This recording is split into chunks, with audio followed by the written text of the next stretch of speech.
안녕하세요. 생생법률쇼 진행을 맡은 양지민입니다. 이 세상 이슈를 법률적 시점에서 다뤄보는 본격 토크 블록버스터 법률 이슈 토크 시작해 보도록 하겠습니다. 오늘 제 옆에는요, 장윤미 변호사님 함께 하십니다. 안녕하세요. 네, 안녕하세요. 네, 주말 잘 보내셨어요? 네, 주말에 가족 행사가 있어서요. 아. 지방에 다녀왔는데 네. 비가 많이 온다라는 우려와 다르게 그렇게 생각했던 것만큼 많이 오진 않아서요.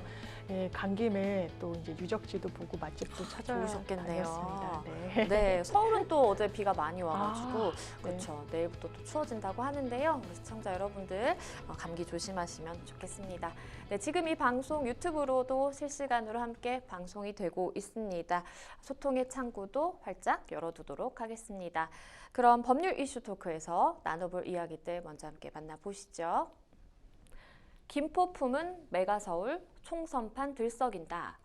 이뇨한, 이준석 만남 불발, 비윤 끌어안기 계속, 빈대의 습격 비상, 정부 합동 대책본부 구성, 이렇게 오늘 세 가지 주제 준비가 되어 있습니다. 바로 시작해 보겠습니다.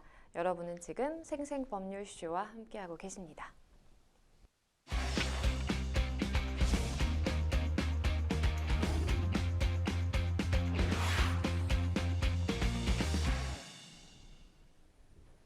네, 법률 이슈 토크 본격적으로 시작해 보겠습니다.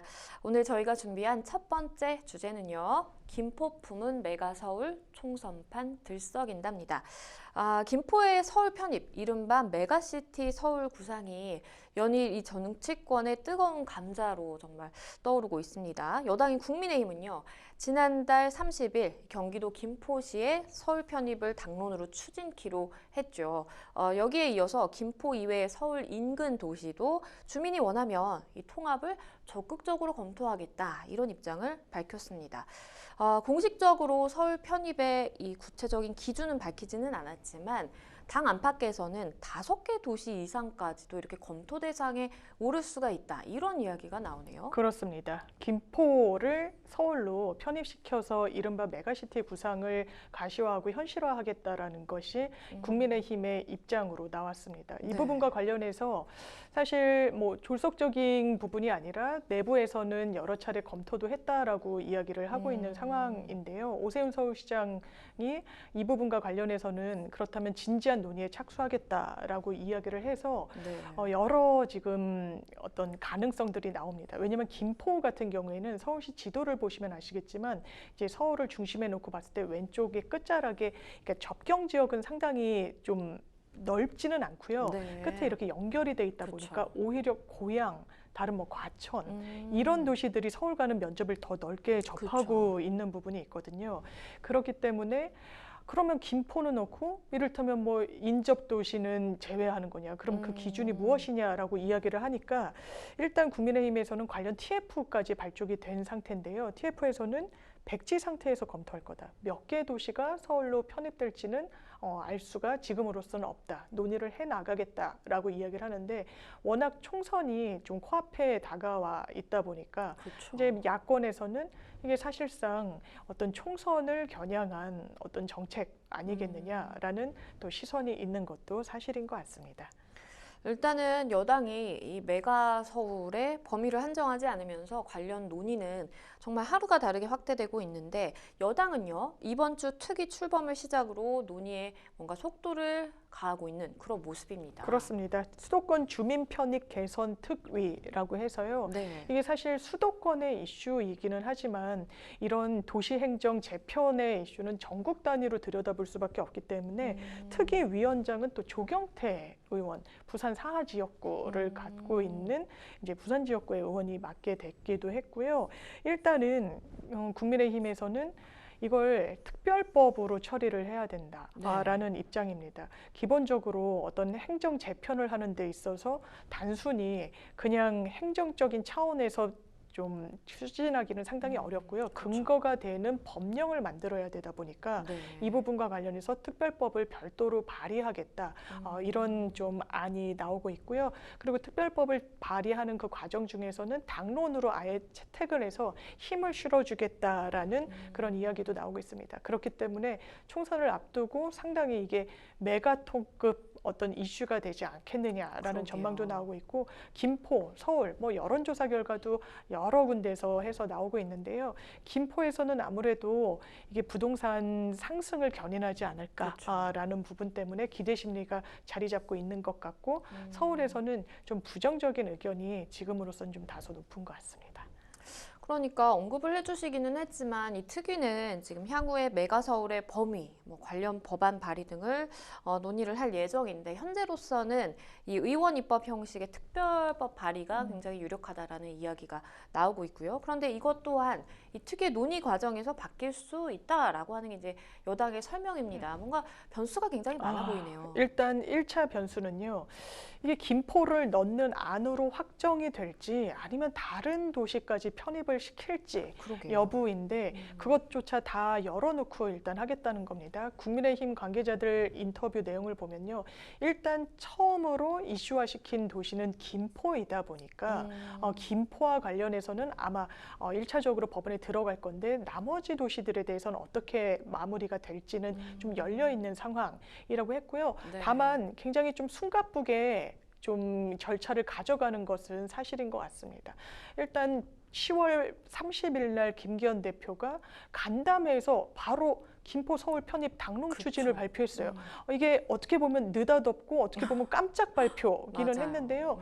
바로 그로부터 며칠 지나지 않아서 관련 TF가 발족을 했고요. 말씀드린 대로 이게 단순히 한 도시, 서울 수도권 인근의 개발이나 어떤 재편 이슈가 아니라 전국 단위로 들여다봐야 되는 부분이 있기 때문에 부산 지역구의 조경태 의원이 특위 위원장을 맡기도 했습니다. 그러면서 인선 임명장 수여식을 갖고 특별법안 논의에 본격적으로 착수한다는 계획입니다.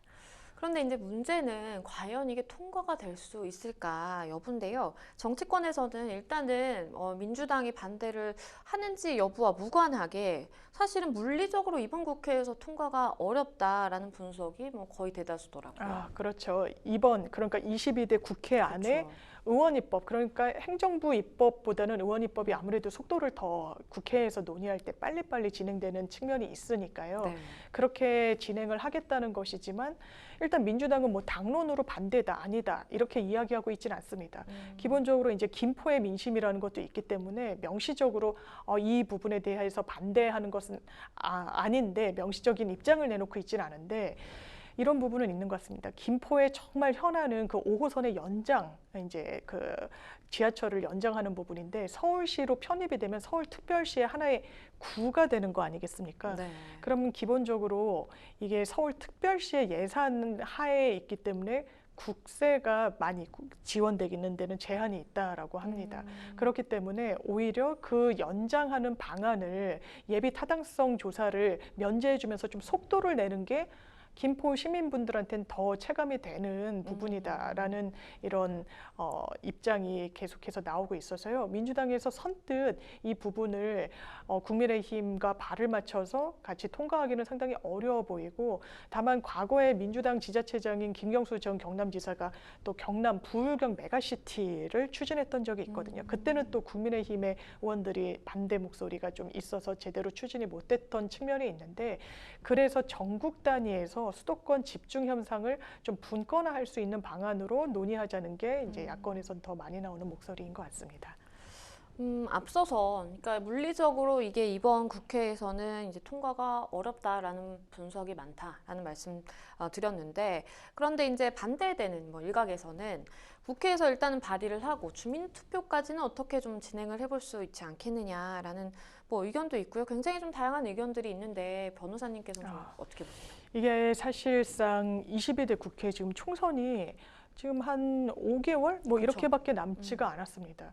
그렇기 때문에 여러 뭐 특별법, 다른 논의되는 현안과 관련된 법안들도 지난번 본회의에 통과가 되지 않으면 이거는 물 건너갔다 이렇게 언론에서도 진단할 정도인데, 새 특별법을 이제 논의가 사실상 착수에 이르게 됐는데, 뭔가 무르익게 해가지고 완전된 법안으로 관련 상임위를 올리고 본회의까지 올려서 통과까지 장담하는 게 실제로는 좀 불가능해 보이는 측면이 있는 거예요. 네. 그래서 나오는 게 주민투표 이야기인데요. 주민들에게 직접 투표로서 그 의견을 받겠다는 것인데 이것도 사실 쉽지는 않습니다. 네. 일단 행정안전부 장관이 지자체장에게 국가정책에 관한 주민투표 실시 요구를 해야 되는데요. 네. 그렇다면 이 이해관계가 맞닿아 있는 김포 시민분들이 주민투표를 하는데 이것만 이슈가 있는 게 아니에요. 경기 분도라고 해서 경기를 남과 북으로, 경기도는 워낙에 이 좀 지역이 넓다 보니까 예전부터 이거를 나눠 가지고 좀 운영을 해야 된다라는 게 김동연 지사의 또 공약 내용이기도 했거든요. 네.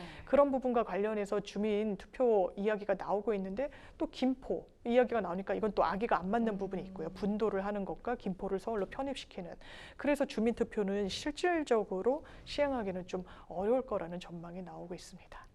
그리고 또 앞으로 이 여론의 추이가 어떻게 변화할지 이 부분도 좀 이목이 집중이 되는데요. 당장은 일단 뭐 서울 인접 도시에 이제 주민들의 반응이 달아오르고 있는 그런 상황으로 보입니다.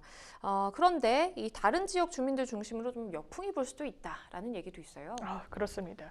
일단 김포 시민들은 혹시 내가 살고 있는 부분이 서울로 가게 되면 내 아파트, 내 부동산 조금 오르진 않을까라는 기대 심리가 있는 것 같은데요. 그쵸.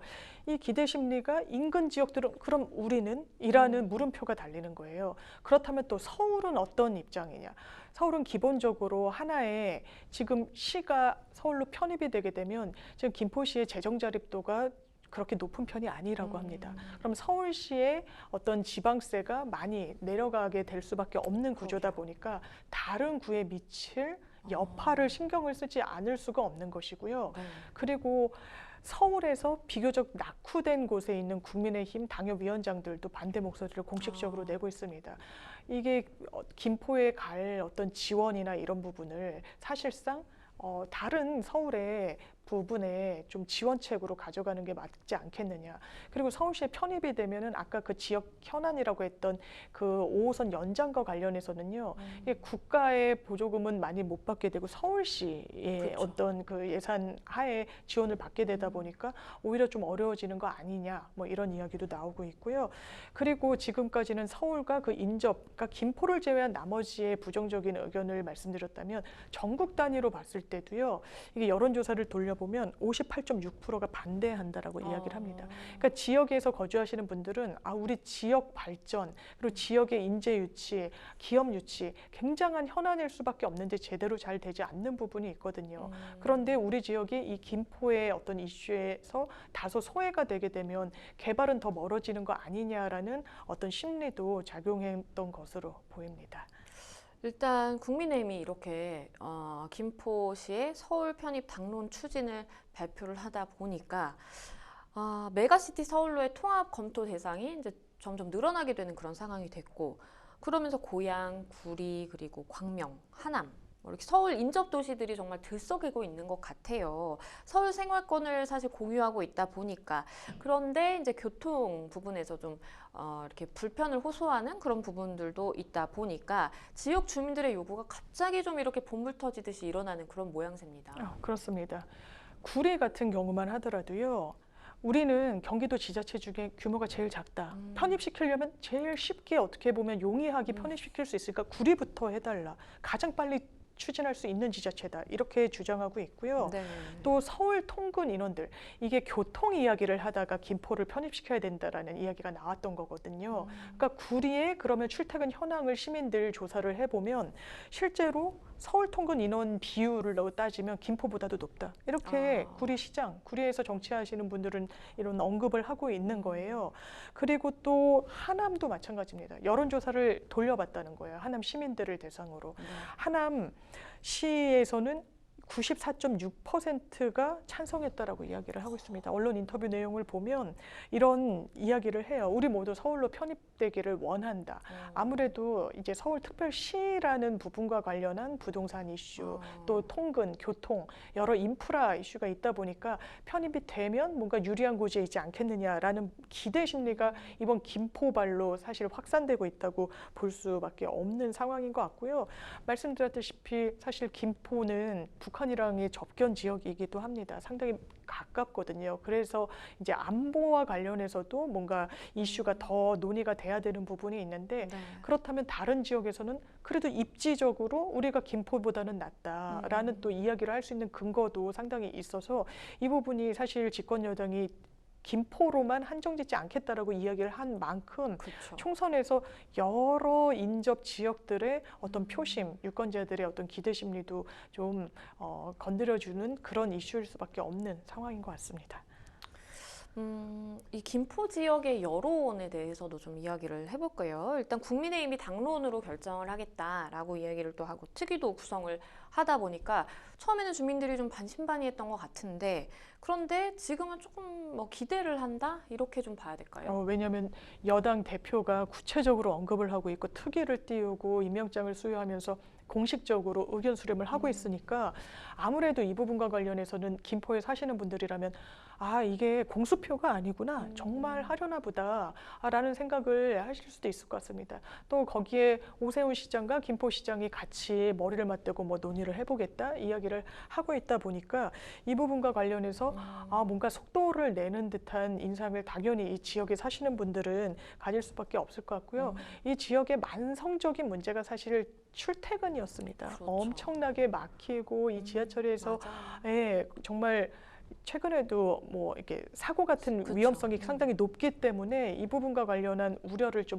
해소하는 방향으로 가야 되는데 그것이 이 이른바 서울 메가시티로 해소될 수 있을지는 유권자들이 지켜보고 있을 것 같습니다. 민주당 입장에서 이 이슈를 바라볼 때 일단은 명확하게 이렇게 좀 반대의 목소리를 내고 있지는 않은 상황이고 네. 아무래도 좀 조심스러울 수밖에 없는 그런 상황 아닐까 싶어요. 아, 그렇습니다. 이게 그러면 우리는 김포 서울 편입에 완전히 반대한다라고 하면 김포 시민들 입장에서는 이거 집권 여당에서 한다고 하는데 이거 민주당이 반대해서 안 되는 건가 이런 인상을 받으실 수가 있거든요. 그렇기 때문에 비교적 신중하게 접근을 하고 있는 것 같고요. 또 그렇다면 김포가 당장 서울에 편입됐을 때 실질적으로 어떤 문제가 발생하는지에 대한 어떤 대안 모색 쪽으로 방향을 선회해서 입장을 표명하고 있는 것 같습니다. 홍익표 원내대표 같은 경우에도요. 방송에 아까 말씀드렸다시피 김포의 재정 자립도가 한 30%밖에 되지 않는다. 그럼 서울의 인근 다른 자치구에서 굉장히 재정 부담을 가져갈 수밖에 없고 지금은 이걸 5호선 연장과 관련해서 논의하는 게 서울시에 편입이 되게 되면 단순 도시철도로 이 부분을 구상할 수밖에 없게 되는 부분이 과연 김포 시민들한테 좀 좋은 방향일 것인가. 그리고 지금 서울이 이거는 확정된 건 아니지만 이제 쓰레기 소각장, 매립장을 이제 부지를 못 찾고 있는 부분이 있는데 거기에 대해서 그렇다면 이 매립장을 김포로 가져가지 않는다는 걸 정확하게 선언해라, 약속해라. 뭐 이런 여러 가지 갈래의 목소리들이 나오고 있어서요. 이 부분과 관련해서는 정말 OX로 답을 하고 있지는 않고 그 부분과 관련해서는 OX로 또 풀 문제도 아니다라는 게 민주당 입장인 것 같습니다. 그러면 현재 이 민주당 지도부는 어떤 대응을 좀 하고 있을까요? 예, 이게 지하철 9호선 연장이 워낙에 지역 현안이고 이슈다 그렇죠. 보니까요. 이 연장과 관련한 국회 국토상생발전 TF 설치를 제안했습니다. 이건 네. 민주당만 하는 것이 아니라 여야가 같이 이 교통 밀집난을 해소할 수 있는 방안을 논의해 나가자라는 차원에서 제안한 안입니다. 이런 가운데 민주당 내에서 좀 쓴소리가 나오기도 했어요. 김동연 경기도지사가 국민의힘이 당론으로 추진 중인 김포 편입에 대해서 이거는 지방 죽이기다, 대국민 사기극이다 라는 굉장히 좀 자극적인 단어를 사용을 하면서 강도 높게 비판을 했네요. 사실 총선을 앞두고 이게 던지는 화두라는 점은 부인할 수 없어 보여요. 지금 이제 국민의힘이 서울과 수도권에서 과연 선전할 것인가에 관련해서 내부의 인사들도 부정적인 의견을 많이 이제 제시를 하고 있다 보니까 네. 그렇다면 선거 국면에서 뭔가 유리한 어떤 정책이나 방향 설정을 모색해야 되는데 그게 좀 민주당 입장에선 또 김동연 경기지사 입장에서는 설익은 이 김포 편입이었다라는 거죠. 그리고 이미 경기도 같은 경우에는 아까 말씀드렸다시피 남과 북을 분도하는 이슈가 계속 차근차근 논의가 되어 오던 상황인데 느닷없이 김포를 편입시키겠다는 부분과 관련해서 김동연 지사가 또 해외 출장 중일 때 이 국민의힘 입장이 나왔거든요. 네. 그래서 그 출장에 동행했던 기자들과 오히려는 다른 부분인데 부랴부랴 그 현지 외국에서 이 이슈로 뭐 기자 간담회를 했다라고도 하고 또 귀국할 때도 기자들이 다 나와서 묻는 질문은 김포 편입에 대해서 어떻게 생각하냐. 이 부분과 관련해서 참 무책임하다는 취지로 참 나쁜 정치를 하고 있다라고 김동연 지사는 또 일갈을 했습니다. 김동연 지사뿐만 아니고 이 이낙연 전 대표도 쓴소리를 쏟아냈는데요. 이 국민의힘이 추진 중인 이 부분에 대해 위험하고 무책임한 도박이다. 또 이렇게 얘기를 했네요. 아, 그렇습니다. 그러니까 김포 편입을 하면 뭐 좋은 점 중에 하나로 이야기가 나오는 게 서울이 바다를 볼 수 있다. 서울에서. 이런 이야기를 해요. 이제 김포가 바다랑 또 이제 접해져 있고 한 부분과 관련해서 바다도 서울에서 볼 수 있고 뭐 여러 장점이 있지 않겠느냐라고 하니까 이낙연 전 총리가 바다도 서울에서 볼 것 같으면 지리산도 설악산도 다 서울에서 보게 해라. 뭐 이런 식으로 네. 약간 반박을 한 겁니다. 사실 이제 노무현 대통령 때 이제 행복 도시라고 해서 행정복합 도시를 이제 세종 등지 지방으로 이전시키려는 게 굉장히 어떤 현안이었고 추진을 네. 하려고 했지만 헌법재판소에서 받아들이지 않았었습니다. 이제 서울이라는 건 우리한테 관습화되는 헌법이라고까지 이야기를 했는데 그렇다면 서울이라는 이 도시의 경계에도 그렇다면 관습헌법의 범위에 있을 것인지 이제 법적으로도 많이 따져봐야 될 부분이 있고 또 하나는 이제 노무현 대통령도 이미 이제 10여 년 전, 20년 전에 대통령인데 그때 던졌던 화두가 지방 분권인데 제대로 되지 못했거든요. 근데 서울 밀집, 서울 과밀, 서울 중심의 어떤 정책 설정이 맞는 것이냐. 이제 다른 지방 도시들의 어떤 소멸화 여러 문제들이 지금 있는 상황에서 서울에 더 몰아주는 부분과 관련한 반대 목소리는 아마 더 TF도 발족하고 한 만큼 이 정책을 가다듬으면서 좀 정치하게 만들어가야 되는 부분인 것 같습니다. 그런데 이렇게 좀 반론의 입장을 내는 사람들이 국민의힘 내에서도 사실 있었습니다. 이 TK를 기반으로 둔 홍준표 대구시장에 이어서 PK를 기반으로 둔 이 국민의힘 서병수 의원이 김기현 대표가 추진 중인 이 김포 서울 편입 당론 채택에 명확하게 좀 반기를 들었다고 하네요. 아, 그렇습니다. 사실 서병수 의원은 상당한 중진이고 이제 부산 쪽의 의원이신데 반대 목소리를 아무래도 본인 지역구를 생각하면 낼 수밖에 없어 보여요. 이렇게 올렸습니다. 공식적으로 본인 SNS에 올린 글이니까 입장을 딱 정했다라고 보시면 될 것 같은데요. 이미 서울은 그냥 메가시티가 아니라 슈퍼 울트라 메가시티다. 1000만 서울 인구, 1000만 서울 이렇게 이야기했는데 지금은 1000만이 되진 않거든요. 네. 그런데 940만 명 수준으로 줄어드는 거, 그 부분이 그런 문제라는 거냐? 서울이 싫어서 떠난 사람들이 있는 게 아니다. 서울 집값 때문에 경기도권으로 많이 떠밀리듯이 외곽으로 정착하게 된 부분인데 서울로 편입한다라는 게 이게 근본적인 해결책이냐 이렇게 이야기를 하고 있고요. 또 홍준표 시장, 지금 대구시장이시죠.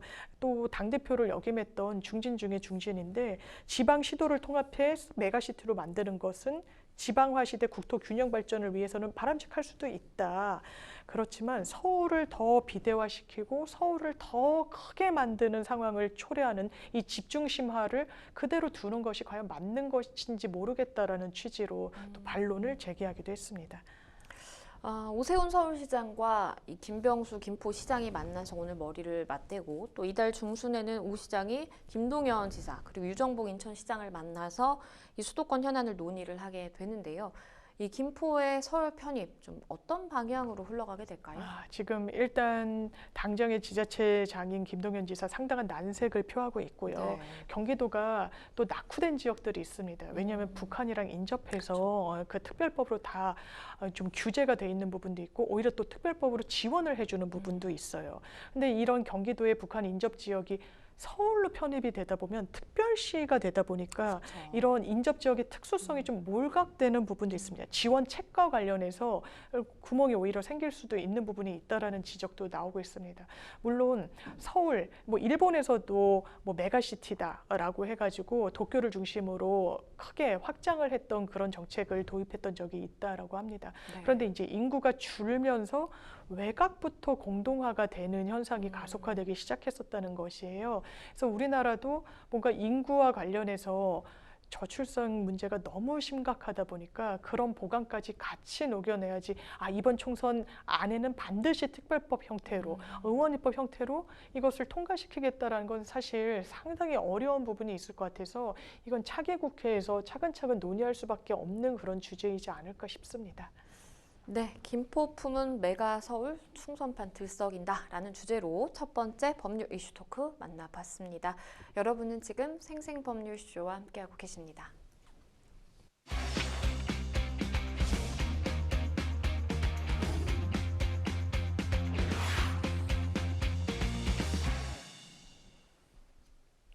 네, 법률 이슈 토크 두 번째 주제로 가보겠습니다. 저희가 준비한 두 번째 주제는요.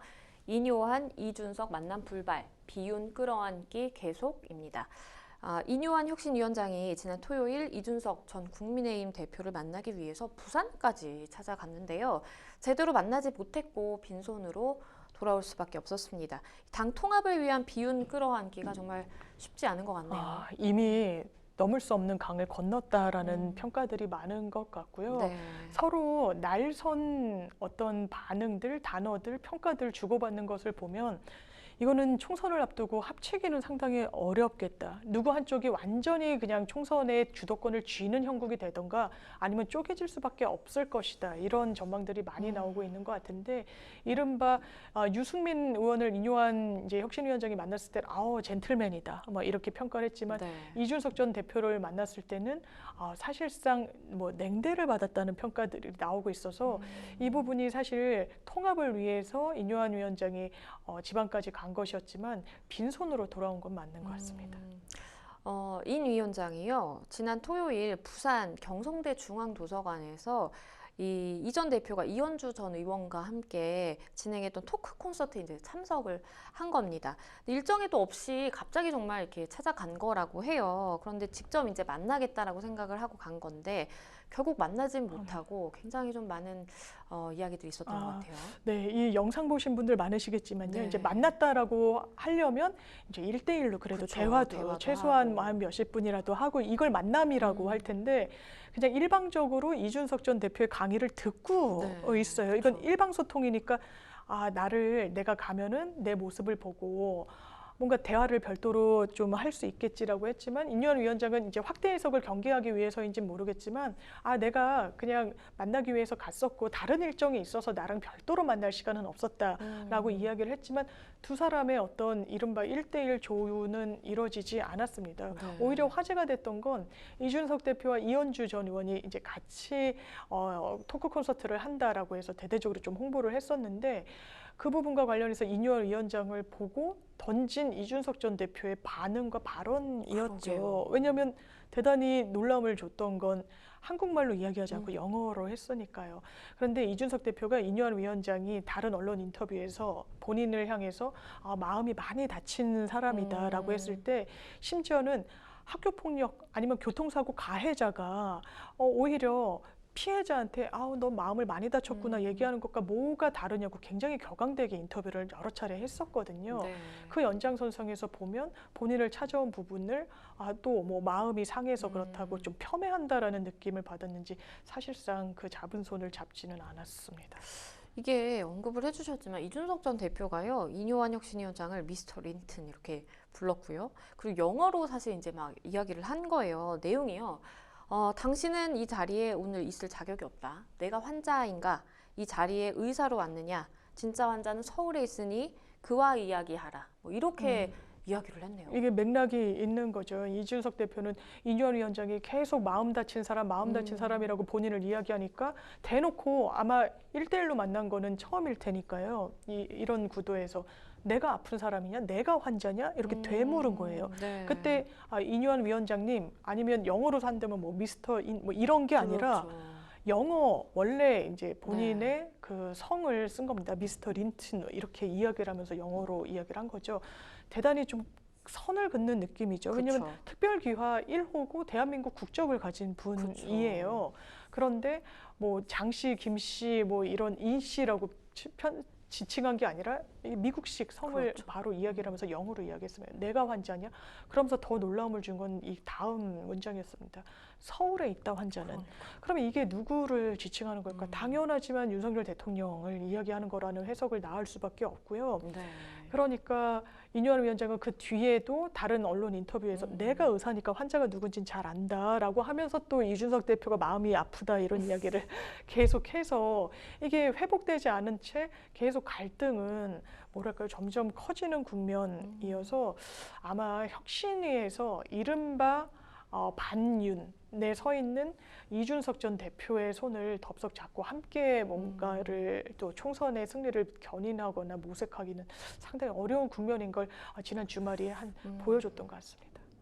그러니까 지금 이 이준석 전 대표가 느끼는 이른바 이 친윤 그룹 그리고 윤석열 대통령에 대해서 배신감이라든지 이제 뭐 불만이라든지 뭐 이런 감정이 좀 상당한 것 같이 느껴져요. 그런데 이제 일각에서는 이 전 대표의 이런 뭐 언사라든지 그런 반응이 좀 과하지 않느냐라는 목소리도 있어요. 세 갈래가 있는 것 같아요. 네. 이준석 전 대표의 최근에 이런 일련의 아주 날선 반응들에 대해서는 세 가지 갈래의 반응들이 있는 것 같은데 일단은 국민의힘 내부 당원이나 내부 분들의 반응입니다. 굉장히 부글부글하죠. 이거는 당을 잘하라고 하는 이야기가 아니다. 이건 쓴소리를 넘었다. 당을 조롱하고 비판하는 걸 넘은 희롱이다. 거의 해당 행위다라고 굉장히 격앙된 반응들을 보이고 있고요. 민주당에서는 관망하는 것 같습니다. 일단 국민의힘이 혁신의 아이템이든 이런 내부 갈등이든 정치 뉴스를 다 좀 집어삼키고 있는 국면인 것 같아요. 근데 민주당은 이 부분이 어떻게 또 작동할지 좀 지켜보는 상황인 것 같고요. 네. 또 이게 아무래도 이제 내부 분열로 국민들께 비치다 보니까 그렇게 썩 나쁘다고는 판단 안 할 수도 있을 것 같습니다. 네. 이제 세 번째 부류는 원래 보수에 있었지만 개혁성을 좀 띠고 이준석이란 정치인을 아주 열성적으로 지지했던 이른바 2030 남성들. 그렇죠. 그 관련 커뮤니티나 이런 곳에 들어가면 그 화력이 어마어마합니다. 물론 그게 이준석이라는 정치인의 자산일 수도 있겠지만 국민의힘에는 아픈 손가락일 수도 있는 것이고요. 원래는 윤석열 대통령을 지지했던 젊은 층이었고 대선 승리를 굉장히 그 초반을 다지는데 기여했던 이런 세력이라고 할 수 있는데 사실 그 부분이 이준석 대표와 함께 이렇게 좀 도려내지듯이 좀 거리를 두게 됐다 보니까 이 부분이 사실 세 갈래 형태로 이준석 이른바 현상 사태 관련해서는 나오고 있는 것 같습니다. 이렇게 이준석 전 대표가 환자는 서울에 있다 이렇게 이야기를 하다 보니까 이뉴한 위원장이 환자는 서울이 아니라 부산에 있다라면서 이준석 전 대표를 에둘러서 좀 비판하는 그런 이야기도 있었는데요. 그러면서 이 전 대표의 이 신당 창당 움직임에 대해서도 이거 쉽지 않다, 어렵다라는 좀 반응을 내놨네요. 이준석 전 대표와 가깝게 지내는 이른바 천하용인 청년 정치인들, 보수의 개혁파들의 이야기들, 언론 인터뷰들을 종합하면 지금 당장 당을 뛰쳐나가는 건 아닌 것 같다라는 이야기를 많이 합니다. 왜냐하면 바른미래당을 통해 가지고 이미 한번 분당 탈당을 했었어요. 네. 그때 너무너무 고생을 했다는 거죠. 이게 사실 거대 양당 체계가 굳어진 게 한국 정치의 현실인데 네. 제3지대로 나갔을 때 국민 지지를 받는 것도 어렵지만 유승민 전 대표가 이런 이야기 하더라고요. 같은 동지들 때문에 더 힘들었다. 왜냐면 이제 사람들이 흔들리는 거죠. 그렇죠. 왜냐면 선거 보조금 같은 것도 거대 야당에는 엄청나게 맞아요. 지원이 되지만 제3지대에서 있을 때는 그런 것도 상당히 어렵고 그리고 신념으로 계속 가져가기에는 여러 또 현실적인 어려움들이 있으니까 그게 어렵다는 걸 이준석 대표가 너무 잘 알고 있다는 거예요. 그래서 이준석 대표의 머릿속에는 제1하는 당을 어쨌든 본인의 어떤 주도권 하에 가져오는 거 그리고 안 되면 당에서 나가는 거일 수밖에 없겠느냐라고 하는데 지금 국면은 지금 이준석 대표의 머릿속에 있는 생각이 중요한 게 아니라 구도상 이건 쪼개질 수밖에 없겠다라는 전망도 상당히 이미 너무나 이 감정적인 골이 그러게요. 깊어져 버리고 대통령을 향해서 환자라고 그러고 그 말을 받아쳐서 환자는 당신이라고 이야기하는데 이거는 같은 정치적인 결사체로서 같은 걸음을 가져갈 수는 없어 보입니다. 이런 가운데 이준석 전 대표가 12월 말까지 이 당에 변화가 없으면 나는 다른 길을 모색하는 것이 당연하다. 이런 이야기도 또 했습니다. 아무래도 신당 창당을 본인의 마음속에 좀 가지고 있다라고 봐야 될 것 같아요. 그럴 수밖에 없습니다. 그 12월 막 그 이브, 크리스마스 이런 얘기를 계속 했거든요. 네. 근데 이준석 대표가 되게 분석을 잘하는 걸로 유명하잖아요. 이것도 그냥 연말이라서 이 딱 시한을 둔 것이 아니고요. 본인이 예전에 이제 박근혜 비대위며 뭐며 정치를 좀 곁에서 지켜봤을 때 총선을 앞두고 당이 정말 혁신할 생각이 있고 쇄신할 생각이 있으면 한 100일이 걸리더라는 거예요. 그런데 총선 이제 4월 달로부터 역순하면은 12월 말경이 바로 딱 100일이라는 겁니다. 근데 그 시한이 지나면 이준석 대표가 봤을 때는 당이 가능성이 없다는 거죠. 그냥 닫혀버린다는 거죠. 그러면 내가 결단을 안 할래야 안 할 수가 없다. 그 전까지 당이 뭔가 혁신하고 쇄신하고 국민들 볼 때 선택받을 수 있는 보관을 내놓지 않으면 우린 답이 없다라는 거죠. 그렇기 때문에 12월 말을 본인의 하나의 결단의 시점으로 이야기하고 있어서 그 시점이 계속 다가오고 있는 그런 상황인 것 같습니다. 이뇨한 혁신위원장 같은 경우에는 어쨌든 굉장히 파격 행보를 하고 있는 상황이에요. 대통합을 목표로 이렇게 이준석 전 대표, 홍준표 시장에 대해서 당 중앙윤리위원회 징계 처분 취소도 이제 제안을 했고요. 그리고 당 지도부와 중진 의원, 윤석열 대통령 측근을 향해서 불출마 또는 험지 출마를 해라 이렇게 이야기를 또 하기도 했고요. 과연 이런 행보 성과를 낼 수 있을까요? 이게 사실 혁신위의 공식 안건으로 했으면 더 좋았을 것 같다는 생각도 들어요. 이게 권고 내지 뭐 개인적인 의견으로 개인적인 행보로 또 이준석을 만났다 뭐 이런 식으로 좀 크게 확대 해석되는 건 좀 경계하고 있거든요. 네. 그럼에도 불구하고 상당히 유의미한 화두를 던진 측면은 있는 것 같습니다. 이 중진들, 당 지도부들, 그리고 대통령의 측근이라고 불리는 이른바 윤핵관, 친윤이라고 하는 의원들은 정말 내려놔라. 본인이 총선 승리를 위해서 본인이 국회 입성을 하는 것을 목표로 두지 말고 국민의힘이 승리하는 걸 목표에 둬야 된다. 그날도 거의 모든 이제 저녁 뉴스 때 톱뉴스가 이 혁신의 이 안이었었거든요. 그랬죠. 그래서 뭔가 유의미한 어떤 문제 제기를 한 측면이 있는데 그 뒤가 문제인 것 같습니다. 그거를 그렇다면 현역 의원들이 바로 받을 수 있을 것이냐. 지금 국민의힘에서는 이른바 험지 출마를 선언한 의원은 하태경 의원밖에 없어요. 본인이 부산에서 3선을 했지만 관리했던 지역구를 버리고 해운대가 국민의힘엔 상당히 좋은 지역구인데 그냥 서울로 출마하겠다라고 이야기를 했는데 그 뒤를 잇는 어떤 행보들은 없었기 때문에 이 부분이 그렇다면 얼마나 지금 현역 의원들에게 정말 현실적인 과제로 가 닿을지가 또 국민의힘의 과제로 남은 것 같습니다. 네, 두 번째 법률 이슈 토크 이뇨한 이준석 만남 불발 관련된 다양한 이야기들 짚어봤습니다. 여러분은 지금 생생법률쇼와 함께하고 계십니다.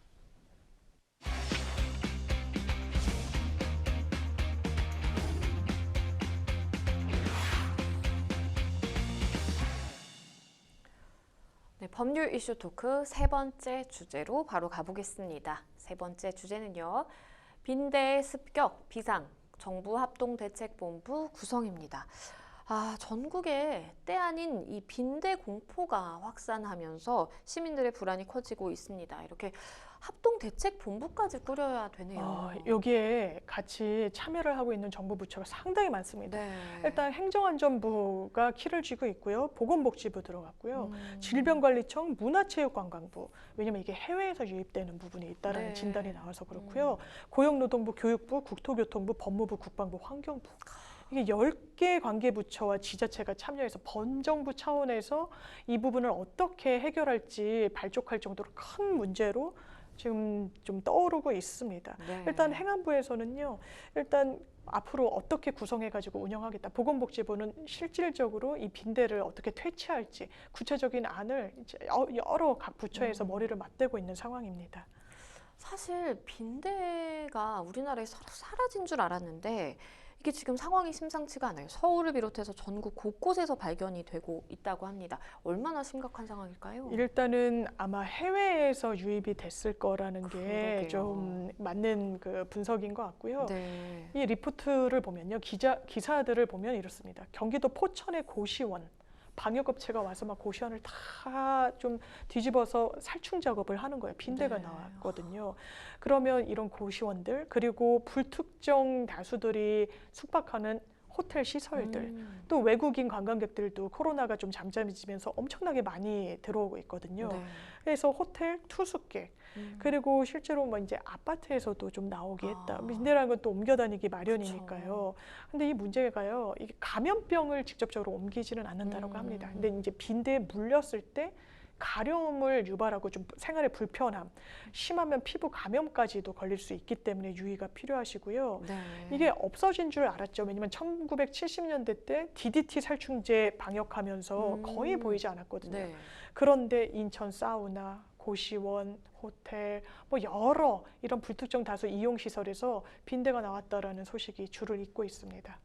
언급을 해주셨지만 이 인천 사우나에서 빈대가 출몰해서 방역 조치가 이루어졌어요. 그런데 같은 건물에 이 고시원이 있었거든요. 그런데 고시원은 점검 대상에서 빠졌고 그러다 보니까 좀 우려의 목소리가 더 커지고 있네요. 그러니까요. 빈대가 나온 사우나나 찜질방 같은 경우에는요, 이게 다 제대로 박멸될 때까지 영업을 하지 말라라고 관할 지자체에서 할 수가 있다라는 겁니다. 이건 다중이용 시설이니까 그렇다라는 거예요. 근데 한 건물에 있어도 빈대가 2층 가고 3층 안 가고 4층 가고 5층 안 가는 건 아니잖아요. 그렇죠. 그런데 한 건물에 있는데 사우나랑 찜질방을 이렇게 규제를 하면서 고시원은 사실상 이 사각지대에 있다라는 겁니다.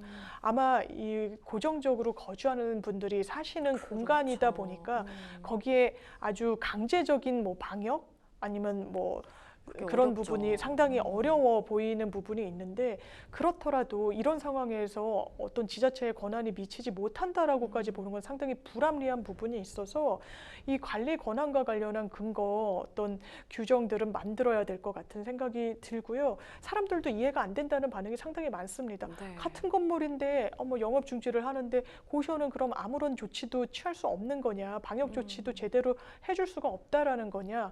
이게 사실 개인 뭐 임대인들 손에 맡겨지다 보면 또 사실 관리에 어떤 공백이 생기는 건 분명히 있어 보여서 이번 네. 일을 계기로 뭔가 보완책이 필요해 보입니다.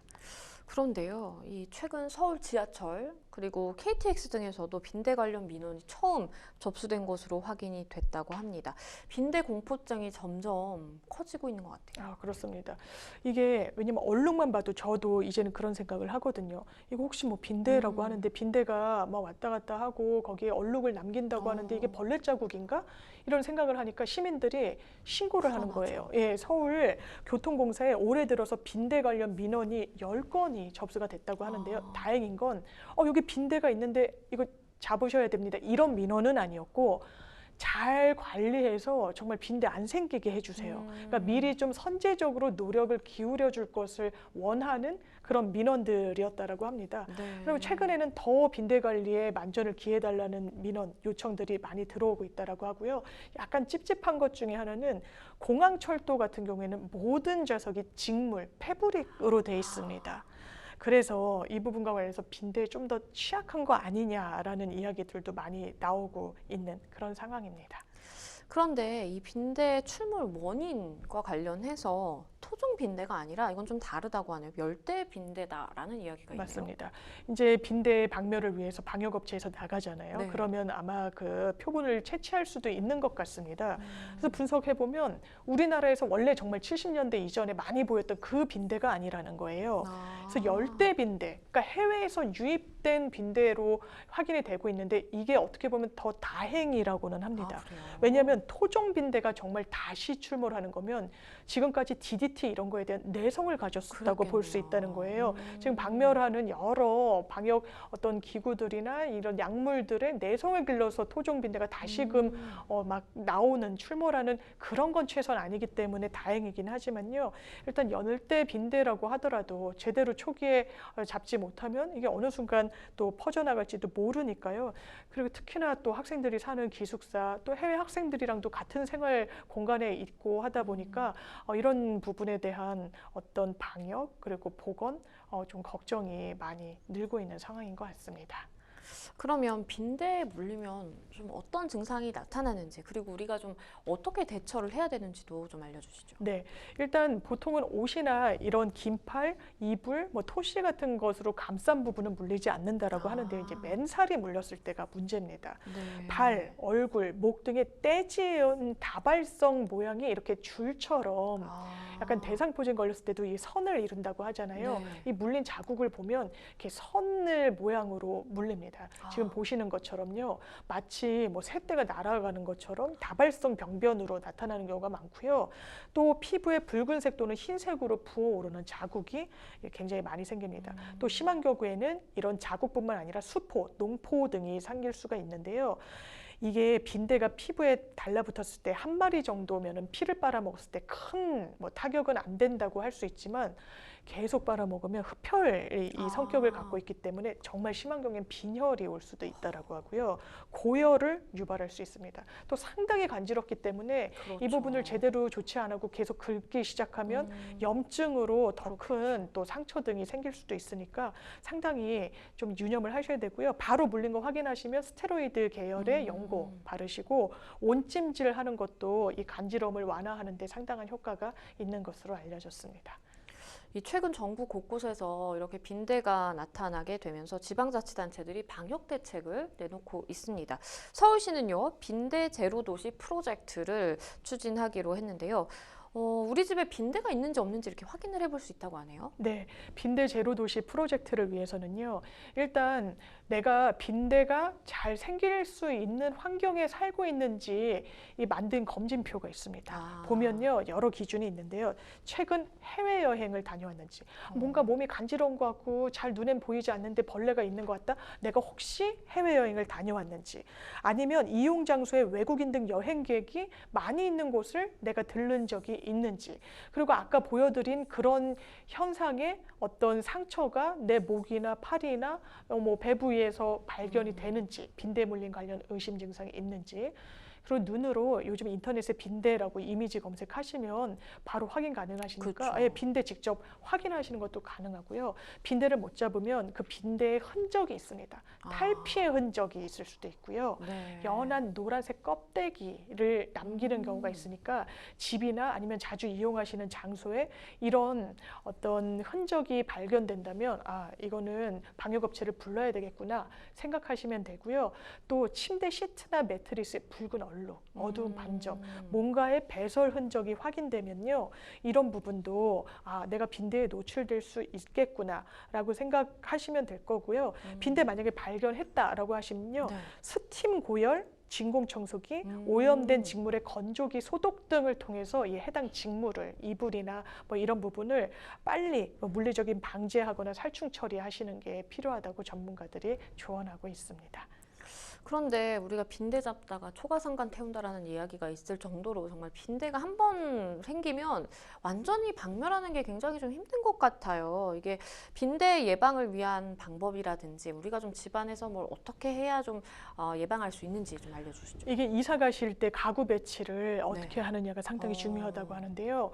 가구에 이렇게 틈입에 숨어 있는 경우가 많아서 햇볕에 큰 농이나 장롱 같은 것은 노출되도록 하는 게 좋다고 합니다. 요즘은 붙박이장도 많이 사용하시긴 하지만요. 일단 햇볕에 노출돼서 그 해 자외선으로 빈대가 더는 출몰하지 못하도록 하는 것도 필요하고요. 또 이런 직물 소재에 많이 붙어 있다 보니까 옷이나 가방 자주 세탁하고 세탁을 자주 할 수 없는 그런 유형의 물건이라면 햇빛에라도 말리시는 게 필요하다라고 하고요.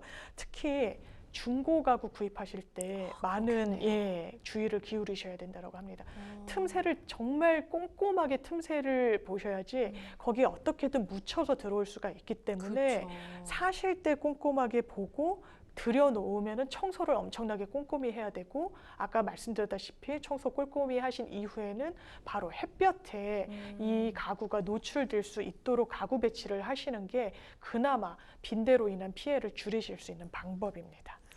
이게 사실 이제 날씨가 좀 추워지고 겨울이 다가오다 보니까 문이라든지 뭐 커튼이라든지 이런 거 다 쳐놓고서는 이렇게 좀 밀폐된 그런 생활 좀 많이 하시는 것 같은데 그게 아니고 이게 빈대가 혹시나 출몰을 할 수가 또 있다 보니까 이렇게 환기도 잘 시키면서 햇빛 좀 강하게 들어오도록 하는 게 그래도 좀 예방법이지 네. 않을까라는 좀 생각도 듭니다. 세 번째 법률 이슈 토크 빈대의 습격 비상이라는 주제로 이야기 나눠봤습니다.